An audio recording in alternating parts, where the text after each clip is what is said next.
तो दोस्तों अंग्रेजी ऐसे सीखें कि क्लास आज 5वीं है यानी कि 5वां दिन। तो चलिए इस वीडियो को शुरू करते हैं। देखिए वर्तमान काल यानी कि प्रेजेंट टेंस। अंग्रेजी भाषा में वर्तमान काल की क्रिया को मुख्य रूप से 4 भेदों में बांटा गया है, यानी कि राम स्टडीज़ यानी कि राम पढ़ता है, राम इज स्टडीइंग यानी कि राम पढ़ रहा है, राम हैज़ स्टडीड यानी कि राम ने पढ़ा है, Ram has been studying since morning यानी कि राम सुबह से पढ़ रहा है। यहाँ पहले भेद में क्रिया वर्तमान काल की है पर काल निश्चित नहीं है। राम स्टडीज राम पढ़ता है परंतु यह पता नहीं है कि कब पढ़ता है। दूसरे भेद में वर्तमान काल की क्रिया चल रही है, राम इज स्टडीइंग। तीसरे भेद में राम हैज स्टडीड यानी कि राम ने पढ़ा है अर्थात क्रिया हो चुकी है पर उसे अधिक समय नहीं बीता। और चौथे भेद में Ram has been studying since morning अर्थात क्रिया एक निश्चित समय से चल रही है। इन्हें क्रमशः present indefinite tense, present continuous tense, present perfect tense और प्रेजेंट परफेक्ट कंटीन्यूअस टेंस कहा जाता है। प्रेजेंट परफेक्ट को हिंदी में आसन्न भूत भी कहा जाता है। तो चलिए अब इनके प्रयोग पढ़ लेते हैं। तो सबसे पहले हम डू या डस के प्रयोग पढ़ते हैं। राम क्या तुम अंग्रेजी पढ़ते हो? Ram do you read English? Shyam हाँ मैं अंग्रेजी पढ़ता हूँ। Shyam yes I do. Ram क्या लता तुम्हारे घर आती है? Ram does Lata come to your house? Shyam हाँ वह कभी कभी आती है। Shyam yes she comes sometimes. Ram क्या दूसरे मित्र भी तुम्हारे पास आते हैं?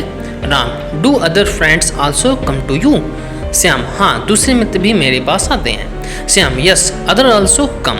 राम क्या तुम मुंबई में रहते हो? Ram do you stay in Mumbai? Shyam नहीं मैं कलकत्ता में रहता हूँ। Shyam no I stay in Calcutta. अब हम सीखते हैं इज आर एम के प्रयोग। तो चलिए शुरू करते हैं। बाला क्या यही पुस्तक तुम्हें चाहिए? Bala is the book you are looking for? Mala हाँ यही पुस्तक मुझे चाहिए। Mala yes this is it. Bala क्या कमला उसी पुस्तक को पढ़ रही है?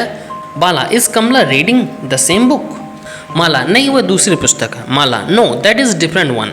बाला क्या तुम अब बाजार नहीं जा रही हो? Bala are you not going to market now? Bala नहीं मैं बाजार नहीं जा रही हूँ। Mala no I am not. Bala क्या तुम्हारे पिताजी सरकारी नौकरी करते हैं? Bala is your father in government service? Mala नहीं मेरे पिताजी व्यापारी हैं। Mala no he is a businessman. Bala क्या तुम्हारा भाई किसी परीक्षा की तैयारी कर रहा है? Bala is your brother preparing for some examination?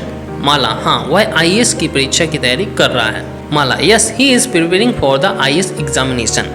अब हम हैज़ व हैव के प्रयोग पढ़ लेते हैं। तो चलिए शुरू करते हैं। मोहन क्या तुमने राधा को कोई पत्र लिखा है? Mohan have you written any letter to Radha?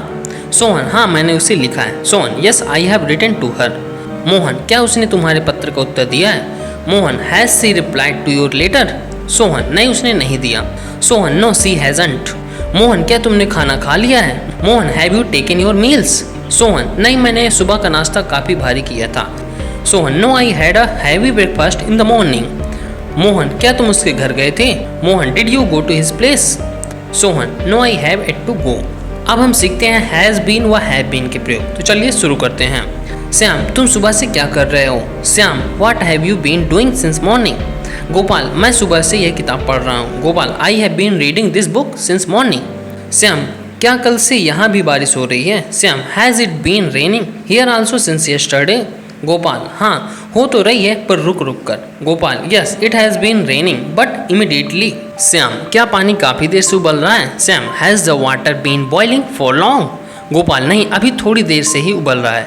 Gopal no it has been boiling only for a little time. इन वाक्यों को जरा ध्यान से देखो। You are writing a letter, you have written a letter. तुम पत्र लिख रहे हो, तुम पत्र लिख चुके हो। ये दोनों सकारात्मक वाक्य है यानी कि अफर्मेटिव सेंटेंस। इनको नकारात्मक तथा प्रश्नवाचक यानी कि निगेटिव व इंटरोगेटिव वाक्यों में इस प्रकार से बदला जाता है।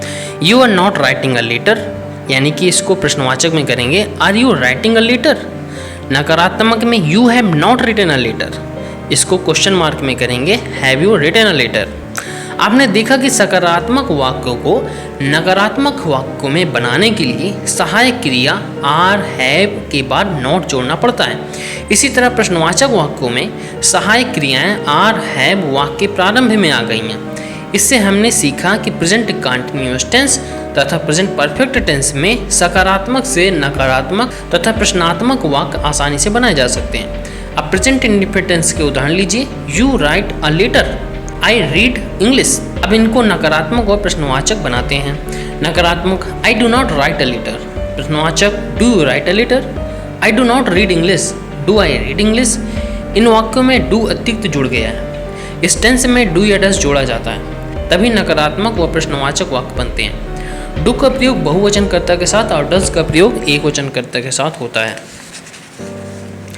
और इसी के साथ हमारी क्लास 5 यानी कि डे 5 भी कंप्लीट होता है।